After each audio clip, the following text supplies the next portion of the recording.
السلام علیکم ورحمۃ اللہ وبرکاتہ۔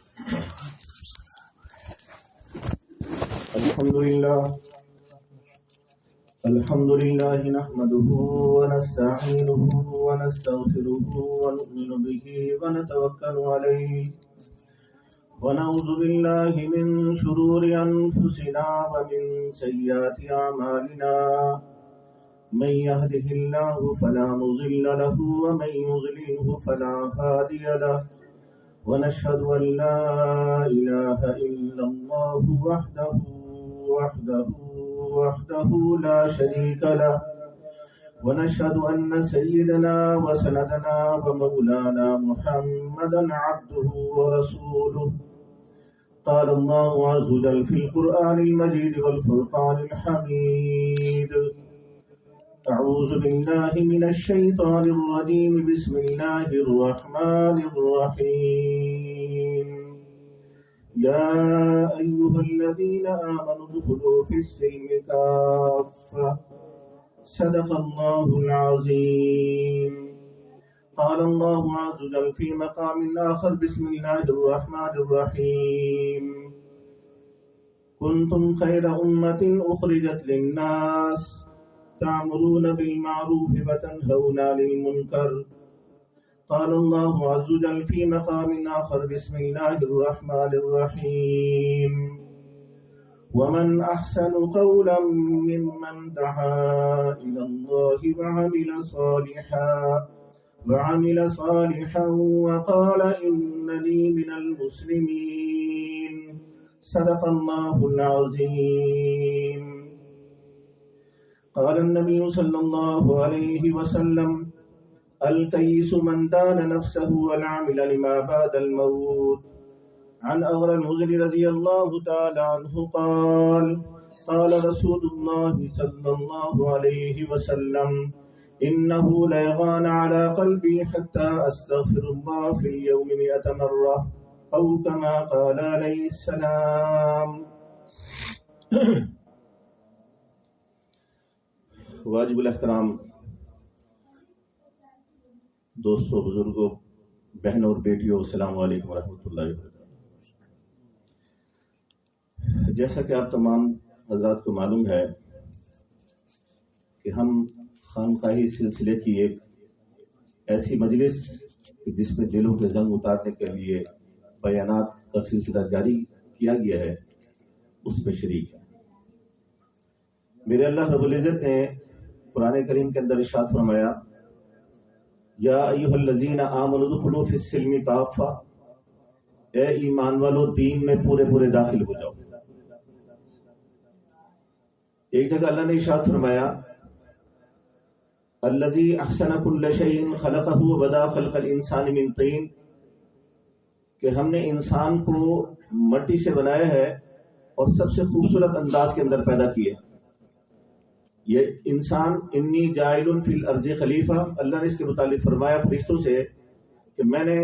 زمین میں اپنا نائب اور اپنا خلیفہ بھیجا ہے۔ اس انسان جس طرح اور مخلوقات پیدا کی گئی ہیں، اس مخلوق انسان کو ساری مخلوقات پہ فوقیت عطا فرما دی۔ فرمایا کہ والتین والزیتون وطور سینین وہذا البلد الامین، 4 چیزوں کی قسمیں کھانے کے بعد اللہ نے فرمایا: لقد خلقنا الانسان فی احسن تقویم، کہ میں نے انسان کو تمام مخلوقات کے اندر سب سے خوبصورت انداز کے اندر پیدا کیا ہے۔ تو اللہ سے یہ پوچھ رہے ہیں کہ اللہ ساری مخلوقات کو پیدا کیا، چاند کو، سورج کو، ستاروں کو، زمین و آسمان کو، فرشتوں کو پیدا کر کے تم نے سب کے ذمہ ڈیوٹی لگا دی ہے۔ میں جو تیرا نائب ہوں، تیرا خلیفہ ہوں، میری ذمہ کیا ڈیوٹی ہے؟ تو اللہ رب العزت فرماتے ہیں کہ وما خلقت الجن والانس الا لیعبدون، کہ میں نے جنوں اور انسانوں کو اپنی عبادت کے لیے پیدا کیا ہے۔ الذی خلق الموت والحیات لیبلوکم ایکم احسن عملا، ہم نے موت اور زندگی کو اس لیے بنایا ہے دیکھیں اچھے اعمال کر کے کون آتے ہیں۔ انسان 2 چیزوں کا مجموعہ ہے، ایک روح اور ایک جسم۔ جسم اس کا مٹی سے بنا ہے اور اس کی تمام بیماریوں کا علاج مٹی سے نکلتا ہے، اس کی تمام ضروریات مٹی سے نکلتی ہیں، اس کی تمام خوراکیں مٹی سے نکلتی ہیں، اور اس میں مرنے کے بعد پھر مٹی کے اندر چلے جانا ہے۔ اللہ رب العزت نے فرمایا منہا خلقناکم وفیہا نعیدکم ومنہا نخرجکم تارۃ اخری، ہم نے تمہیں مٹی سے بنایا ہے، مٹی کے اندر لوٹا دیں گے اور مٹی سے نکال کے کھڑا کریں گے. اس کو لگنے والی جتنی بھی بیماریاں ہیں ان تمام بیماریوں کو علاج مٹی سے نکلتا ہے. اور اس کے بڑے بڑے ہسپتال ہیں، یہ دماغی ہسپتال ہے اور یہ دل کا ہسپتال ہے، اور اسی طریقے سے یہ سینے کا وارڈ ہے، یہ فلانے وارڈ، یہ آرتھوپیڈک وارڈ، یہ گردوں کے وارڈ. ایک جسم کے سینکڑوں ہسپتال ہیں کہ اگر اس کو بیماری لگ رہی ہے تو اس کے علاج الگ الگ ہو رہے ہیں. دوسری چیز انسان کی جو ہے وہ روح ہے. وَيَسْأَلُونَكَ عَنِ الرُّوحِ قُلِ الرُّوحُ مِنْ أَمْرِ رَبِّي. پیغمبر صلی اللہ علیہ وسلم سے سوال کیا گیا کہ بتائیے کہ روح کیا ہے. فرمایا کہ یہ روح، کہہ دیجیے ان سے کہ روح اللہ کا امر ہے. یہ اللہ کا امر آسمانوں سے آتا ہے اور اس کی غذا بھی آسمان سے آتی ہے. لا الہ الا اللہ کا پڑھنا، درود پاک کا پڑھنا، استغفار کا پڑھنا، قرآن کریم کی تلاوت کرنا، دین کی دعوت دینا، اللہ کی عظمت کے بول بولنا، اس کی بڑائی کے بول بولنا، اس کی قدرتوں کے بول بولنا، اس کی رحمتوں اور برکتوں کے بول بولنا، یہ سب کے سب ایمان کو بڑھانے کا ذریعہ ہے. حضور صلی اللہ علیہ وسلم کی رسالت بیان کرنا، آپ علیہ الصلوۃ والسلام کی سنتوں کو بیان کرنا، آپ علیہ الصلوۃ والسلام کے مبارک اعمال کی دعوت دینا، دعوت کے فضائل بیان کرنا، یہ سب روح کی غذا ہے. اسی طریقے سے جیسے روح کی غذا ہے، جسم کی بھی غذا ہے، اور جیسے جسم کی بیماری ہے ایسے روح کی بھی بیماری ہے. روح کی بیماری ہے حسد، کینہ،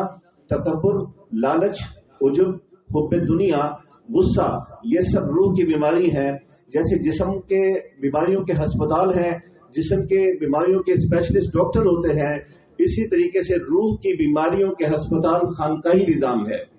اور وہاں کے ڈاکٹر جو ہیں یہ پیران عظام ہیں جو وہاں پر بیٹھے ہیں اور لوگوں کی بیماریوں کو دور کرتے ہیں. اور ہر جیسے ڈاکٹر کا اپنا طریقہ علاج ہوتا ہے، ایسے روحانی جو معالجین ہیں، پیران عظام ہیں، ان کے علاج کا اپنا طریقہ ہے. اگر جسم بیمار ہو تو وہ کسی کام کا نہیں، کوئی محکمہ اس کو لینے کے لیے تیار نہیں. اور وہ اگر دوسرے ملک میں ٹریول کرے تو پہلے وہ کہتے ہیں کہ اپنی فٹنس سرٹیفکیٹ دو، میڈیکل سرٹیفکیٹ دو، ورنہ تم اپنی ملک میں رہو، یہاں پر نہ ہو. ہم نے اس دنیا کے اندر تو رہنا نہیں ہے، ہم اس دنیا کے اندر بہت مختصر سے وقت کے لیے ہیں، اور اللہ رب العزت کے پاس جو ہمارے رہنے کی جگہ ہے وہ جنت ہے. اللہ نہیں چاہتے کہ وہاں پر بیمار انسان آئے، بیماریوں کا گند لے کر آئے. اللہ نہیں چاہتے. اللہ چاہتے کہ دنیا سے پاک صاف ہو کر آئے. ہے جی، اس کی روح جو ہے اس کے اندر نہ کینہ ہو، نہ تکبر ہو، نہ لالچ ہو، نہ عجب ہو، نہ حب دنیا کی بیماری ہو، نہ غصے کی بیماری ہو. تو یہ دنیا ہی سے اپنی بیماریوں کو دور کروا کے لے کر آئے. اب جیسے یہ ساری بیماریاں ہیں، ان کا علاج بھی بہت ضروری ہے. جسم کا مریض تکلیف محسوس کرتا ہے اور وہ ڈاکٹر کے پاس چلا جاتا ہے، لیکن جو روحانی مریض ہے وہ تکلیف محسوس نہیں کرتا، وہ اپنی بیماری کو بعض دفعہ بیماری بھی نہیں سمجھتا. جیسے دماغی مریض اپنے آپ کو بیمار نہیں سمجھتا، بہت سے پاگل اپنے آپ کو پاگل نہیں سمجھتے بلکہ وہ دوسروں کو پاگل بناتے ہیں، ایسے بہت سے روحانی مریض بھی اپنے آپ کو مریض نہیں سمجھتے. ان کے اندر کینہ کوٹ کوٹ کے بھرا ہوا ہوتا ہے، حسد بھی ان کے اندر کوٹ کوٹ کے بھرا ہوتا ہے. کینہ کہتے ہیں دوسرے مسلمان بھائی کی نفرت کو اپنے دل کے اندر رکھنا. یہ بہت بڑا روحانی مرض ہے. اور یہ روحانی مرض آتا کیسے ہے؟ وَيْلٌ لِكُلِّ هُمَزَةٍ لُمَزَةٍ، کہ بربادی ہے، ہلاکت ہے عیب جو کے لیے اور عیب گو کے لیے. جو لوگوں میں عیب تلاش کرتا ہے اور پھر عیب کو بیان کرتا ہے، یہ اس کے لیے بربادی ہے. اور جو شخص لوگوں کے عیب بیان کر کے پھر آگے جو ہے اس بات کو چلاتا ہے، اور بعض دفعہ وہ یہ کہتا ہے کہ میں نے تو اس کو ایک ایسی بات کی کہ جس سے اس کے تن بدن کے اندر آگ لگ گئی، جس کو پنجابی میں کہتے ہیں سڑ بج گیا. میں ادھر ہی گل کی تھی ان پر اللہ سڑ بج گیا. تو جس نے دوسرے کو جلانے کی کوئی بات کی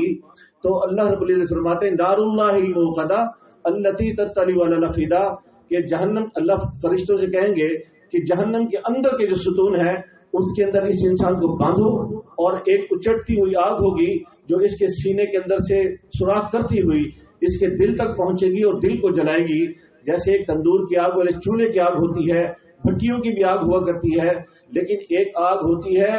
ویلڈنگ والی جو اچٹتی ہوئی آگ ہوتی ہے. تو یہ جو دوسروں کے دلوں کو جلانے والا انسان ہوگا اس کو بھی ایسی آگ سے جلایا جائے گا کہ اچٹتی ہوئی آگ ہوگی، وہ اس کے سینے میں سوراخ کرتے ہوئے دل تک پہنچے گی، دل کو جلائے گی. تو مسلمان بھائی کی نفرت کو دل کے اندر رکھنا یہ کینہ کہلاتا ہے. ہم سب کو اپنے سینے کو بے کینہ بنانا ہے. کسی بھی مسلمان بھائی کی، کسی بھی انسان کی نفرت کو دل کے اندر نہیں رکھنا. مسلمان کے اندر خامی دیکھیں، اس کو کسی برائی کے اندر مبتلا دیکھیں،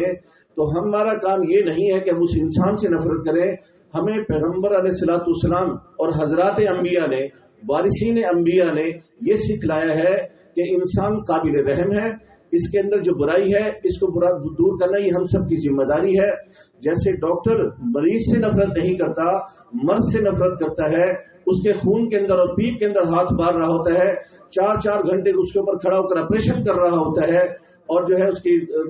وہ خون اور پیپ کے اندر اس کے کپڑے بھی خراب ہو رہے ہوتے ہیں، لیکن وہ مریض سے نفرت نہیں کرتا، اس کے مرض سے نفرت کرتا ہے. ایسی ہم کسی کو بے نماز دیکھیں، کسی کو بے عمل دیکھیں، سنتوں کے خلاف چلنے والا دیکھیں، ایسا شخص جو اللہ کے احکامات کو توڑ رہا ہو، نبی علیہ السلام کے 12 طریقوں کو چھوڑ رہا ہو اور مخلوق کی اظہار آسانی کا سبب بن رہا ہو، تو ہمیں اس کے مرض سے نفرت ہو، اس شخص کی ذات سے نفرت نہ ہو. حضور نبی کریم صلی اللہ علیہ وسلم نے ہمیں یہی کچھ سکھایا، اور آپ علیہ الصلوۃ والسلام کفار مکہ میں، مشرکین مکہ کے پاس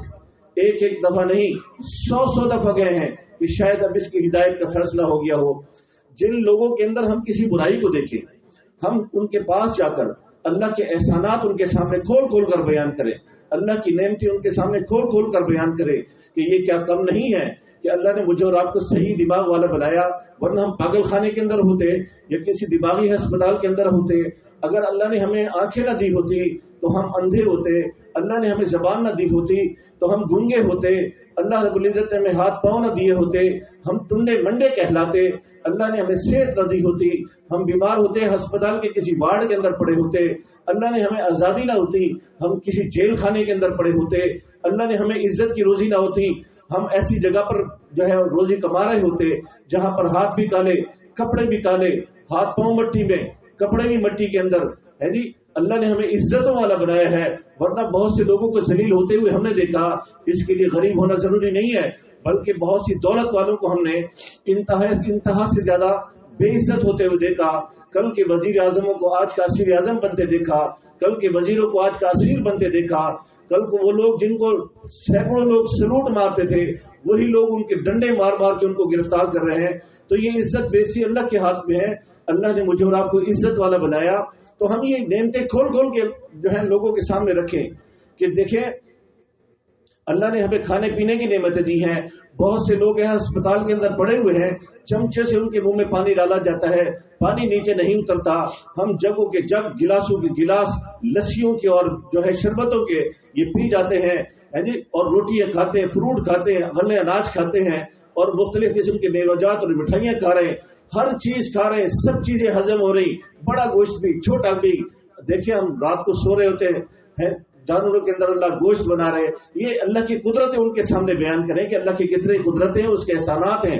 کہ ہم سو رہے ہوتے ہیں، اللہ جانوروں میں گوشت بنا رہے ہوتے ہیں. صبح کسائی نے پھٹے پر گوشت رکھا ہوتا ہے، اللہ کو پتا ہے کہ میرا یہ بندہ بڑا گوشت کا شوقین ہے، یہ بندہ جو ہے یہ بڑا گوشت نہیں کھا سکتا، اس نے چھوٹا گوشت کھانا ہے، اور یہ بندے کی حیثیت اتنی نہیں ہے کہ چھوٹا گوشت خرید سکے، اس کے لیے مرغی کا گوشت چاہیے، پرندوں کے گوشت چاہیے. اللہ ہر کی الگ الگ ڈیمانڈ پوری کر رہا ہے. میرے بندے یہ سو رہے ہیں، اللہ گائے بکری اور بھینسوں کے اندر اس کے لیے دودھ بنا رہا ہوتا ہے کہ صبح کو میرے بندے اٹھیں گے، انہیں چائے کی ضرورت پڑے گی، چائے کے بغیر ان کی آنکھ نہیں کھلتی، چائے کے بغیر یہ پریکٹیکل لائف میں چل نہیں سکتے ہے جی. ناشتے کے ساتھ چائے کا ہونا بہت ضروری ہے. اللہ رب العزت گائے بھینسوں بکریوں کے اندر جو ہے وہ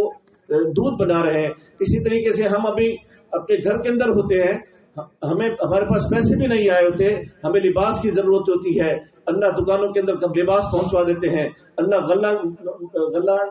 غلہ منڈی میں غلہ اناج پہنچوا دیتے ہیں. ہم سو رہے ہوتے ہیں، منڈیوں کے اندر اللہ سبزی پہنچوا رہے ہوتے ہیں. ہم ناشتہ کر کے گھر سے جاتے ہیں کہ سبزیاں سیٹ ہوئی پڑی ہوتی ہیں. ہر شخص اپنی مرضی کے مطابق جو ہے سبزی لیتا ہے، ہر شخص اپنے جو ہے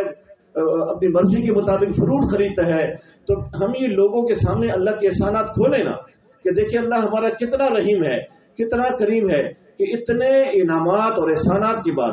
احسانات اور انعامات کی حد تو یہ ہے کہ وَإِن تَعُدُّوا نِعْمَةَ اللَّهِ لَا تُحْصُوهَا، اگر ہم اس کی نعمتوں کو شمار کرنا چاہیں تو شمار نہیں کر سکتے. اس کے باوجود میرا رب تعالیٰ میری نافرمانی پہ مجھے پکڑتا نہیں ہے، میری نافرمانی پہ مجھے مارتا نہیں ہے. اگر وہ چاہے تو میری نافرمانی پر مجھے زمین میں دھنسا دے، چاہے تو میری نافرمانی پہ مجھے سور اور بندر کی شکل میں تبدیل کر دے، چاہے تو میری کسی نافرمانی کے اوپر جو ہے چیل کا عذاب بھیج دے، چاہے تو میری نافرمانی کے اوپر جو ہے وہ ہوا کا عذاب بھیج دے، کسی بھی عذاب میں وہ گرفتار کر سکتا ہے، لیکن وہ رب مہربان ہے، وہ رحمان بھی ہے، وہ رحیم بھی ہے، وہ غفور بھی ہے، وہ کریم بھی ہے، وہ رؤوف بھی ہے۔ اس لیے میری ساری بدعملیوں کو دیکھتے ہوئے کچھ بھی تو نہیں کہہ رہا، اور میری اور آپ کی توبہ کا انتظار کر رہا ہے کہ یہ میرا اور میرے بندے کا معاملہ ہے، کوئی بات نہیں، میری نعمتیں کھا رہا ہے، میرے شربتوں کو پی رہا ہے، میرے دودھ اور اس کے جگوں کی جگ پیے جا رہا ہے، سارا کچھ کرنے کے باوجود بھی میری نافرمانی کر رہا ہے، کوئی بات نہیں، میں اس کی توبہ کا انتظار کر رہا ہوں۔ تو میں بات کو بہت آگے لے گیا، ہمیں یہ روحانی امراض کا علاج کرنا ہے۔ قرآن کریم کیا کہتا ہے؟ یا ایھا الذین آمنوا ادخلوا فی السلم کافہ، اے ایمان والو دین میں پورے داخل ہو جاؤ۔ اللہ کا جو حکم ہماری مرضی کے مطابق ہوتا ہے، حضور صلی اللہ علیہ وسلم کا جو مبارک طریقہ ہماری مرضی کے مطابق ہوتا ہے، جو علاقے کے رسم و رواج کے مطابق ہوتا ہے، جو برادریوں کے طور طریقے کے مطابق ہوتا ہے، ہم اس کو سر آنکھوں پر لیتے ہیں، اور جو اللہ کا حکم، حضور صلی اللہ علیہ وسلم کا مبارک طریقہ میری جذبات کے خلاف ہو، میری خواہشات کے خلاف ہو، میرے مفادات کے خلاف ہو، علاقے کے رسم و رواج کے خلاف ہو، برادری کے طور طریقوں کے خلاف ہو، ہم اس کو چھوڑ دیتے ہیں۔ ایسا دین اللہ کو پسند نہیں۔ اللہ تو کہتا ہے کہ جب تم میرا بن جا تو پھر چھوڑ رسم و رواج کو، چھوڑ برادریوں کے طریقوں کو، اور چھوڑ اپنی خواہشات کو۔ الکیس من دان نفسہ والعمل لما بعد الموت، عقل مند شخص وہ ہے جو اپنے ناجائز نفسانی خواہشات کو کنٹرول کر لے اور مرنے سے پہلے مرنے کی تیاری کر لے، یہ شخص عقل مند ہے۔ اب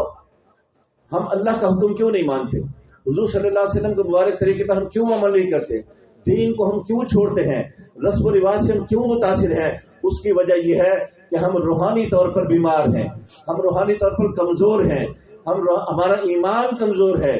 ہماری ایمانی کمزوری کی مثال ایسے ہے جیسے کہ ایک بیمار آدمی، اس کو اگر اس کا باپ کہے کہ بیٹے بازار سے فلاں چیز لے کر آؤ، جو خود بیمار ہے، بستر سے نہیں اٹھ سکتا، وہ باپ کا کیا کہنا مانے گا؟ وہ ماں کا کیا کہنا مانے گا؟ وہ استاد کا کہنا نہیں مان سکتا، وہ اپنے پیر و مرشد کا کہنا نہیں مان سکتا، اس لیے کہ وہ بیمار ہے۔ اسی طریقے سے جو روحانی بیمار ہوتا ہے وہ حی علی الصلاح حی علی الفلاح کی آواز سنتا ہے اور پھر مسجد میں نہیں جاتا، وہ قرآن پاک کی تلاوت کے لیے جو ہے اس کو کہا جاتا ہے، وہ تلاوت نہیں کرتا، ذکر کے لیے کہا جاتا ہے، ذکر نہیں کرتا، نیک اعمال کے لیے کہا جاتا ہے، نہیں کرتا، اللہ والوں کی محفل میں بیٹھ کر بھی اس کے اوپر اثر نہیں ہوتا۔ اس کی وجہ یہ ہوتی ہے کہ وہ روحانی مریض ہے، اس کا جب تک علاج نہیں کیا جائے گا اس وقت تک اس کے اندر یہ صلاحیت پیدا نہیں ہوگی۔ تو ہر شخص پہلے قدم پر قرآن کریم کی اس ہدایت پر عمل کرے روحانی مرض دور کرنے کے لیے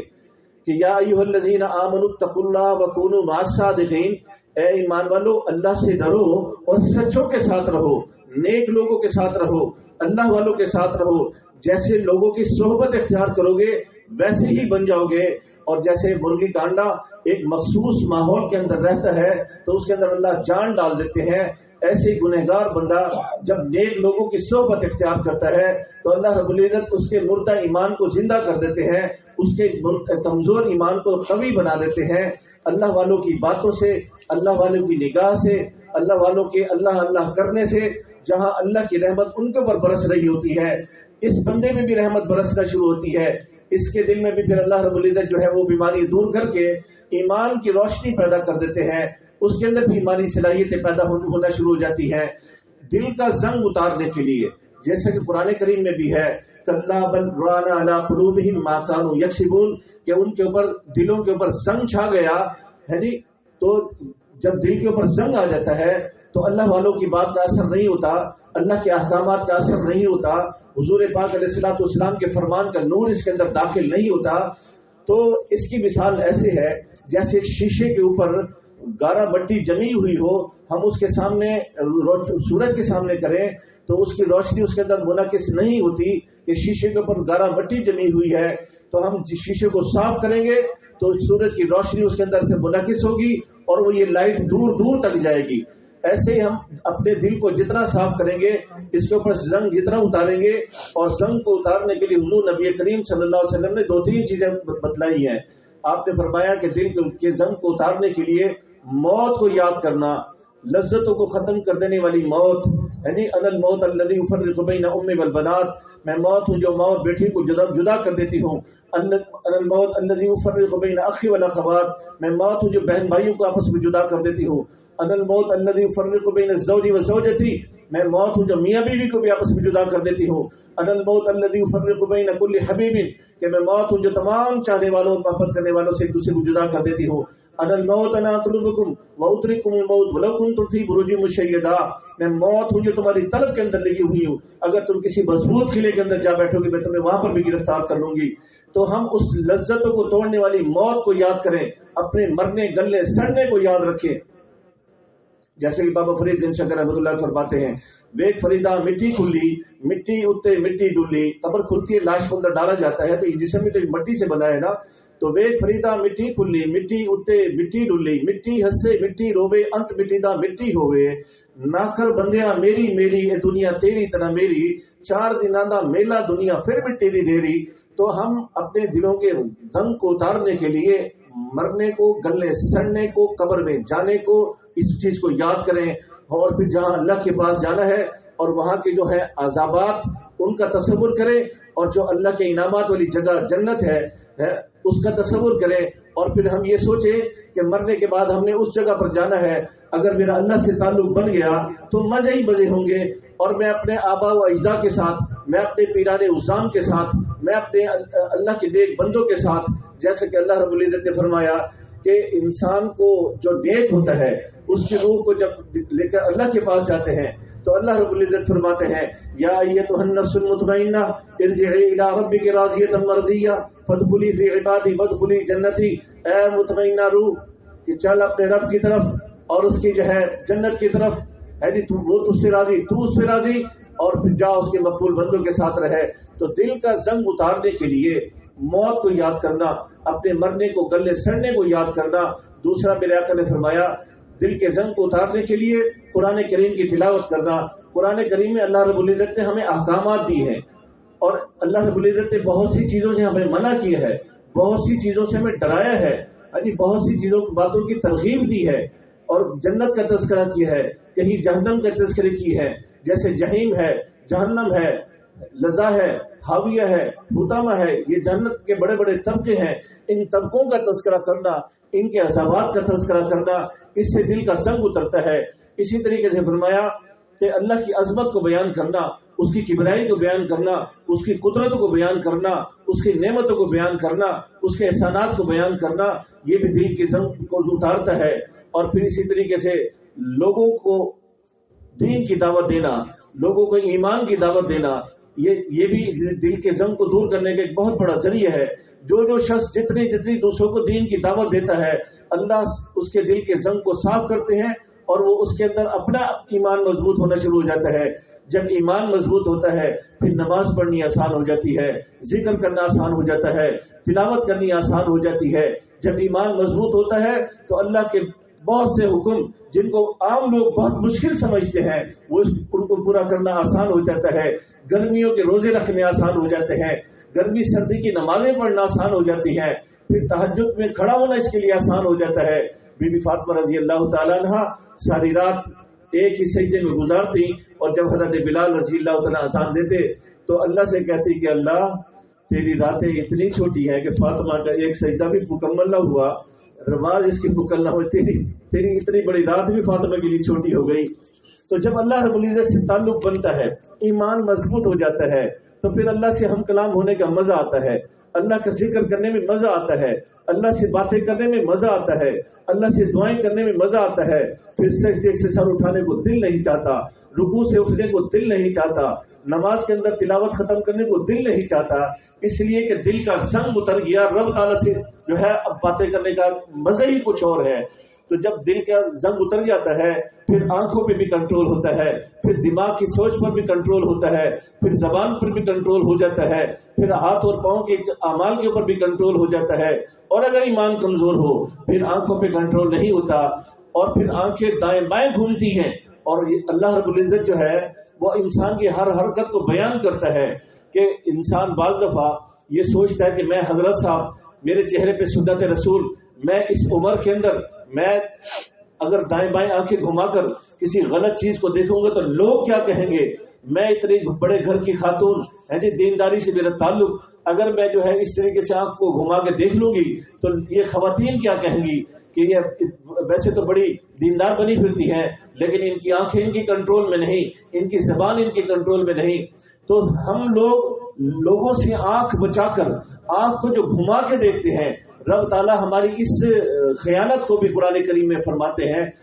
ہیں کہ یعلم خائنۃ الاعین وما تخفی الصدور، میں تیری آنکھوں کی خیانت کو بھی جانتا ہوں اور جو تیرے دل کے اندر جذبات ہیں میں اس سے بھی واقف ہوں۔ تو میرا رب تعالیٰ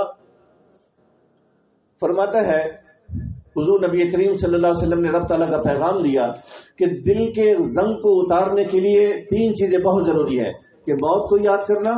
اور اسی طریقے سے دین کی دعوت دینا، قرآن کریم کی تلاوت کرنا۔ قرآن کریم کی تلاوت میں بعض انبیاء کے تذکرے کیے گئے، انہوں نے قوموں کو دعوت دی، قوموں نے آگے سے الٹا جواب دیا اور نبی نے آگے سے اینٹ کا جواب پتھر سے نہیں دیا۔ قوم نے اگر کہا کہ تم دیوانے ہو تو انہوں نے یہ نہیں کہا کہ تم دیوانے ہو، انہوں نے کہا لوگوں میں دیوانہ نہیں، میں اللہ کا رسول ہوں۔ لوگوں نے کہا کہ تم مجنون ہو، میں اللہ کا رسول ہوں۔ قوم نے جو کچھ بھی جو کہا، انہوں نے کہا کہ جو مجھے کہہ رہے ہیں ہدایت کی طرف لے کر آتے ہیں، نور کی طرف لے کر آتے ہیں، جہنمی اعمال کی طرف سے نکال کر ان کو جنتی اعمال کی طرف سے لے کر آتے ہیں۔ والذین کفروا اولیاءهم الطاغوت، کہ جن لوگوں نے گنہگار لوگوں کو، گنہگار شیاطین جن و انس کے ساتھ جنہوں نے دوستی لگا لی، اپنی محفل کو غلط لوگوں کے ساتھ جو ہے وہ اٹیچ کر لیا، ان کے غلط لوگوں کے ساتھ اٹھنا بیٹھنا کر لیا، تو پھر ایسے لوگ جو ہے وہ شیطان ان کے دوست بن جاتے ہیں۔ پھر وہ ان کو نمازوں کے ماحول سے نکال کر بے نمازی کے ماحول کی طرف، ذکر والے ماحول سے نکال کر